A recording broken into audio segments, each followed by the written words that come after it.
Luc, chapitre 4. Jésus, rempli du Saint-Esprit, revint du Jourdain. Il fut conduit par l'Esprit dans le désert où il fut tenté par le diable pendant 40 jours. Il ne mangea rien durant ces jours-là et, quand cette période fut passée, il eut faim. Le diable lui dit, « Si tu es le Fils de Dieu, ordonne à cette pierre de devenir du pain. » Jésus lui répondit, « Il est écrit, l'homme ne vivra pas de pain seulement, mais de toute parole de Dieu. » Le diable l'emmena plus haut, sur une haute montagne, et lui montra en un instant tous les royaumes de la terre. Puis il lui dit, « Je te donnerai toute cette puissance et la gloire de ces royaumes, car elle m'a été donnée, et je la donne à qui je veux. Si donc tu te prosternes devant moi, elle sera toute à toi. » Jésus lui répondit, « Retire-toi, Satan. En effet, il est écrit, c'est le Seigneur, ton Dieu, que tu adoreras et c'est lui seul que tu serviras. » Le diable le conduisit encore à Jérusalem, le plaça au sommet du temple et lui dit, « Si tu es le Fils de Dieu, jette-toi d'ici en bas, car il est écrit, il donnera, à ton sujet, ordre à ses anges de te garder, et ils te porteront sur les mains, de peur que ton pied ne heurte une pierre. » Jésus lui répondit, « Il est dit, tu ne provoqueras pas le Seigneur, ton Dieu. » Après l'avoir tenté de toutes ses manières, le diable s'éloigna de lui jusqu'à un moment favorable. Jésus, revêtu de la puissance de l'Esprit, retourna en Galilée, et sa réputation gagna toute la région. Il enseignait dans les synagogues et tous lui rendaient gloire. Jésus se rendit à Nazareth où il avait été élevé et, conformément à son habitude, il entra dans la synagogue le jour du sabbat. Il se leva pour faire la lecture, et on lui remit le livre du prophète Ésaïe. Il le déroula et trouva l'endroit où il était écrit « L'Esprit du Seigneur est sur moi, parce qu'il m'a consacré par onction pour annoncer la bonne nouvelle aux pauvres.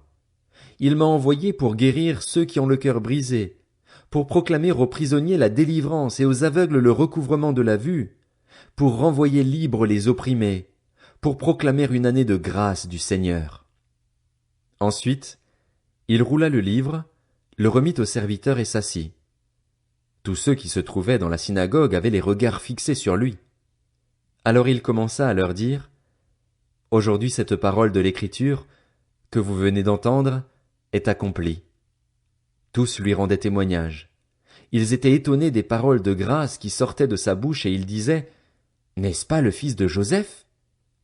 Jésus leur dit, « Vous allez sans doute me citer ce proverbe, « Médecin, guéris-toi toi-même. » Et vous me direz, « Fais ici, dans ta patrie, tout ce que, à ce que nous avons appris, tu as fait à Capernaüm. » Il leur dit encore, « Je vous le dis en vérité, aucun prophète n'est bien accueilli dans sa patrie. Je vous le déclare en toute vérité, il y avait de nombreuses veuves en Israël à l'époque d'Élie, lorsque le ciel a été fermé 3 ans et 6 mois et qu'il y a eu une grande famine dans tout le pays. Cependant, Élie n'a été envoyé vers aucune d'elles, mais seulement vers une veuve de Sarepta, dans le pays de Sidon. Il y avait aussi de nombreux lépreux en Israël à l'époque du prophète Élisée, et cependant aucun d'eux n'a été purifié, mais seulement Naaman le Syrien. Ils furent tous remplis de colère dans la synagogue, lorsqu'ils entendirent ces paroles. Ils se levèrent, le chassèrent de la ville et le menèrent jusqu'à un escarpement de la montagne sur laquelle leur ville était construite, afin de le précipiter dans le vide. Mais Jésus passa au milieu d'eux et s'en alla. Il descendit à Capernaüm, ville de la Galilée, et il les enseignait le jour du sabbat. On était frappé par son enseignement, car il parlait avec autorité. Dans la synagogue se trouvait un homme qui avait un esprit démoniaque impur. Il s'écria d'une voix forte, « Ah! Que nous veux-tu, Jésus de Nazareth? Es-tu venu pour nous perdre?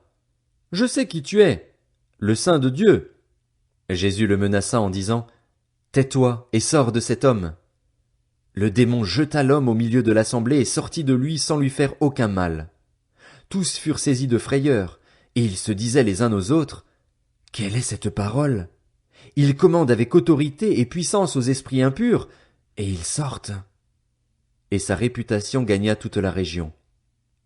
En sortant de la synagogue, il se rendit à la maison de Simon. La belle-mère de Simon avait une forte fièvre et on lui demanda d'intervenir en sa faveur. Il se pencha sur elle, menaça la fièvre, et la fièvre la quitta.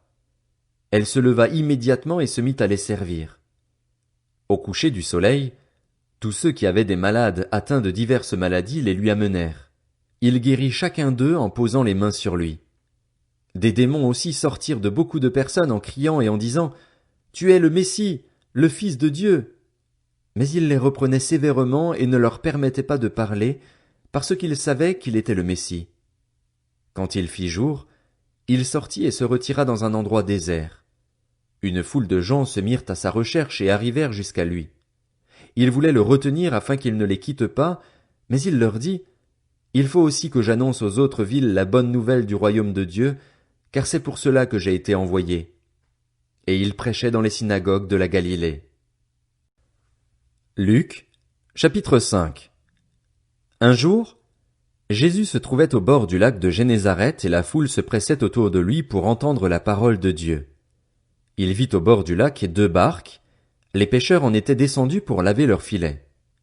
Il monta dans l'une de ces barques, qui appartenait à Simon, et il le pria de s'éloigner un peu du rivage. Puis il s'assit, et de la barque il enseignait la foule. Quand il eut fini de parler, il dit à Simon, « Avance là où l'eau est profonde et jetez vos filets pour pêcher. » Simon lui répondit, « Maître, nous avons travaillé toute la nuit sans rien prendre. Mais sur ta parole, je jetterai les filets. » Ils les jetèrent et prirent une grande quantité de poissons, et leurs filets se déchiraient. Ils firent signe à leurs compagnons qui étaient dans l'autre barque de venir les aider. Ils vinrent et remplirent les 2 barques, au point qu'elles s'enfonçaient. Quand il vit cela, Simon-Pierre tomba aux genoux de Jésus et dit, « Seigneur, éloigne-toi de moi, parce que je suis un homme pécheur. » En effet, lui et tous ceux qui étaient avec lui étaient remplis de frayeur à cause de la pêche qu'ils avaient faite. Il en allait de même pour Jacques et Jean, les fils de Zébédée, les associés de Simon. Jésus dit à Simon, « N'aie pas peur, désormais tu seras pêcheur d'hommes. » Alors ils ramenèrent les barques à terre, laissèrent tout et le suivirent. Alors que Jésus était dans une des villes, un homme couvert de lèpre le vit, tomba le visage contre terre et lui adressa cette prière. « Seigneur, si tu le veux, tu peux me rendre pur. » Jésus tendit la main, le toucha et dit, « Je le veux, sois pur. » Aussitôt la lèpre le quitta. Puis Jésus lui ordonna de n'en parler à personne. Mais, dit-il, va te montrer aux prêtres et offre pour ta purification ce que Moïse a prescrit, afin que cela leur serve de témoignage. On parlait de plus en plus de lui et les gens venaient en foule pour l'entendre et pour être guéris par lui de leur maladie. Mais lui, il se retirait dans les déserts et priait. Un jour, Jésus enseignait. Des pharisiens et des professeurs de la loi, venus de tous les villages de la Galilée, de la Judée et de Jérusalem, étaient assis là, et la puissance du Seigneur se manifestait par des guérisons. Et voici que des hommes qui portaient un paralysé sur une civière cherchaient à le faire entrer et à le placer devant Jésus. Comme ils n'avaient pas trouvé moyen de l'introduire à cause de la foule, ils montèrent sur le toit et, par une ouverture, ils le descendirent sur sa civière au milieu de l'assemblée, devant Jésus. Voyant leur foi, Jésus dit, « Mon ami, tes péchés te sont pardonnés. » Les spécialistes de la loi et les pharisiens se mirent à raisonner et à dire, « Qui est cet homme qui profère des blasphèmes? Qui peut pardonner les péchés, si ce n'est Dieu seul? » Jésus connaissait leurs pensées. Il prit la parole et leur dit, « Pourquoi raisonnez-vous ainsi dans vos cœurs? Qu'est-ce qui est le plus facile à dire? Tes péchés te sont pardonnés? Ou lève-toi et marche? Afin que vous sachiez que le Fils de l'homme a sur la terre le pouvoir de pardonner les péchés, je te l'ordonne, dit-il au paralysé. Lève-toi, prends ta civière et rentre chez toi. Celui-ci se leva immédiatement en leur présence, prit la civière sur laquelle il était couché et rentra chez lui en rendant gloire à Dieu. Tous étaient dans l'étonnement et célébraient la gloire de Dieu. Remplis de crainte, ils disaient, « Nous avons vu aujourd'hui des choses extraordinaires. » Après cela, Jésus sortit et il vit un collecteur d'impôts du nom de Lévi assis au bureau des taxes.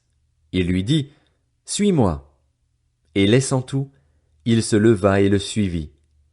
Lévi lui offrit un grand festin dans sa maison, et beaucoup de collecteurs d'impôts et d'autres personnes étaient à table avec eux. Les pharisiens et leurs spécialistes de la loi murmurèrent et dirent à ses disciples, « Pourquoi mangez-vous et buvez-vous avec les collecteurs d'impôts et les pécheurs ?» Jésus prit la parole et leur dit, « Ce ne sont pas les gens en bonne santé qui ont besoin de médecins, mais les malades.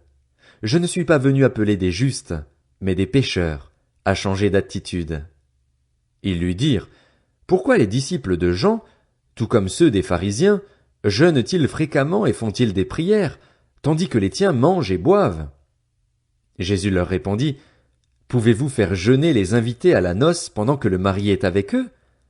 Les jours viendront où le marié leur sera enlevé, alors ils jeûneront durant ces jours-là. » Il leur dit aussi une parabole. « Personne ne déchire un morceau de tissu d'un habit neuf pour le mettre à un vieil habit, sinon il déchire l'habit neuf et le morceau qu'il en a pris n'est pas assorti avec le vieux. Et personne ne met du vin nouveau dans de vieilles outres, sinon le vin nouveau fait éclater les outres, il coule et les outres sont perdues. Mais il faut mettre le vin nouveau dans des outres neuves et les deux se conservent. Et aussitôt après avoir bu du vin vieux, personne ne veut du nouveau, car il dit, le vieux est meilleur. » Luc, chapitre 6. Un jour de sabbat, appelé second premier, Jésus traversait des champs de blé. Ses disciples arrachaient des épis et les mangeaient après les avoir froissés dans leurs mains. Quelques pharisiens leur dirent, « Pourquoi faites-vous ce qu'il n'est pas permis de faire pendant le sabbat ?» Jésus leur répondit, « N'avez-vous pas lu ce qu'a fait David lorsqu'il a eu faim, lui et ses compagnons? Il est entré dans la maison de Dieu, a pris les pains consacrés, en a mangé et en a donné même à ses compagnons, bien qu'il ne soit permis qu'aux prêtres de les manger. Puis il leur dit, « Le Fils de l'homme est le Seigneur même du sabbat. » Un autre jour de sabbat, Jésus entra dans la synagogue et se mit à enseigner. Là se trouvait un homme dont la main droite était paralysée. Les spécialistes de la loi et les pharisiens observaient Jésus pour voir s'il ferait une guérison le jour du sabbat, afin d'avoir un motif pour l'accuser. Mais Jésus connaissait leurs pensées et il dit à l'homme qui avait la main paralysée, « Lève-toi et tiens-toi là au milieu. » Il se leva et se tint debout. Jésus leur dit, « Je vous demande s'il est permis, le jour du sabbat, de faire du bien ou de faire du mal, de sauver une personne ou de la tuer. » Alors il promena son regard sur eux tous et dit à l'homme, « Tends ta main. » Il le fit et sa main fut guérie, elle fut saine comme l'autre. Ils furent remplis de fureur et se consultèrent pour savoir ce qu'ils feraient à Jésus. À cette époque-là, Jésus se retira sur la montagne pour prier. Il passa toute la nuit à prier Dieu. Quand le jour fut levé, il appela ses disciples et il en choisit parmi eux 12 auxquels il donna le nom d'apôtres. Simon, qu'il appela aussi Pierre, André, son frère, Jacques, Jean, Philippe, Barthélemy, Matthieu, Thomas, Jacques, fils d'Alphée, Simon, appelé le Zélote, Jude, fils de Jacques, et Judas l'Iscariote, celui qui devint un traître. Il descendit avec eux et s'arrêta sur un plateau où se trouvait une foule de ses disciples et une multitude de personnes de toute la Judée, de Jérusalem et du littoral de Tyr et de Sidon. Ils étaient venus pour l'entendre et pour être guéris de leur maladie. Ceux qui étaient tourmentés par des esprits impurs étaient guéris, et toute la foule cherchait à le toucher parce qu'une force sortait de lui et les guérissait tous. Alors Jésus leva les yeux sur ses disciples et dit, « Heureux vous qui êtes pauvres, car le royaume de Dieu est à vous. Heureux vous qui avez faim maintenant, car vous serez rassasiés. Heureux vous qui pleurez maintenant, car vous rirez. Heureux serez-vous lorsque les hommes vous détesteront, lorsqu'ils vous chasseront, vous insulteront et vous rejetteront comme des êtres infâmes à cause du Fils de l'homme. Réjouissez-vous, ce jour-là, et sautez de joie, parce que votre récompense sera grande dans le ciel. En effet, c'est de la même manière que leurs ancêtres traitaient les prophètes. Mais malheur à vous, riches, car vous avez votre consolation. Malheur à vous qui êtes comblés maintenant, car vous aurez faim. Malheur à vous qui riez maintenant, car vous serez dans le deuil et dans les larmes. Malheur lorsque tous les hommes diront du bien de vous, car c'est de la même manière que leurs ancêtres traitaient les prétendus prophètes. Mais je vous dis, à vous qui m'écoutez, aimez vos ennemis, faites du bien à ceux qui vous détestent, bénissez ceux qui vous maudissent, priez pour ceux qui vous maltraitent. Si quelqu'un te frappe sur une joue, présente-lui aussi l'autre. Si quelqu'un prend ton manteau, ne l'empêche pas de prendre encore ta chemise. Donne à toute personne qui t'adresse une demande et ne réclame pas ton bien à celui qui s'en empare. Ce que vous voulez que les hommes fassent pour vous, faites-le vous aussi de même pour eux. Si vous aimez ceux qui vous aiment, quelle reconnaissance en avez-vous? En effet, les pécheurs aussi aiment ceux qui les aiment. Si vous faites du bien à ceux qui vous font du bien, quelle estime en avez-vous? En effet, les pécheurs aussi agissent de même. Et si vous prêtez à ceux dont vous espérez recevoir en retour, quel gré vous en sait-on?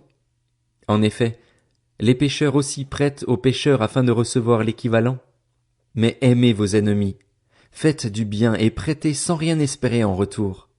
Votre récompense sera grande et vous serez fils du Très-Haut, car il est bon pour les ingrats et pour les méchants. Soyez donc pleins de compassion, tout comme votre Père aussi est plein de compassion. Ne jugez pas et vous ne serez pas jugés. Ne condamnez pas et vous ne serez pas condamnés. Pardonnez et vous serez pardonnés. Donnez et on vous donnera.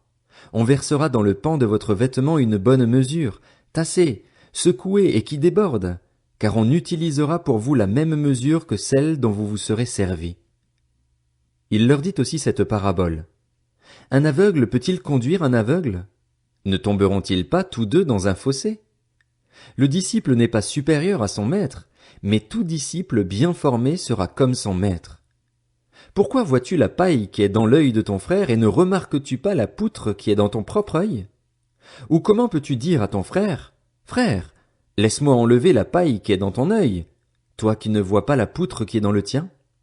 Hypocrite, enlève d'abord la poutre de ton œil, et alors tu verras clair pour retirer la paille qui est dans l'œil de ton frère. Un bon arbre ne porte pas de mauvais fruits, ni un mauvais arbre de bons fruits. En effet, chaque arbre se reconnaît à son fruit. On ne cueille pas des figues sur des ronces et l'on ne vendange pas des raisins sur des ronces.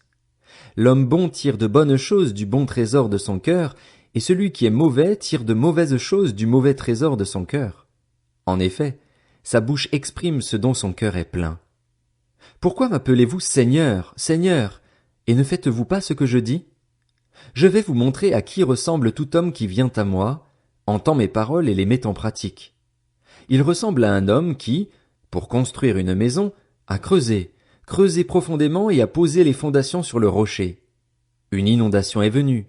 Le torrent s'est jeté contre cette maison sans pouvoir l'ébranler, parce qu'elle était fondée sur le rocher.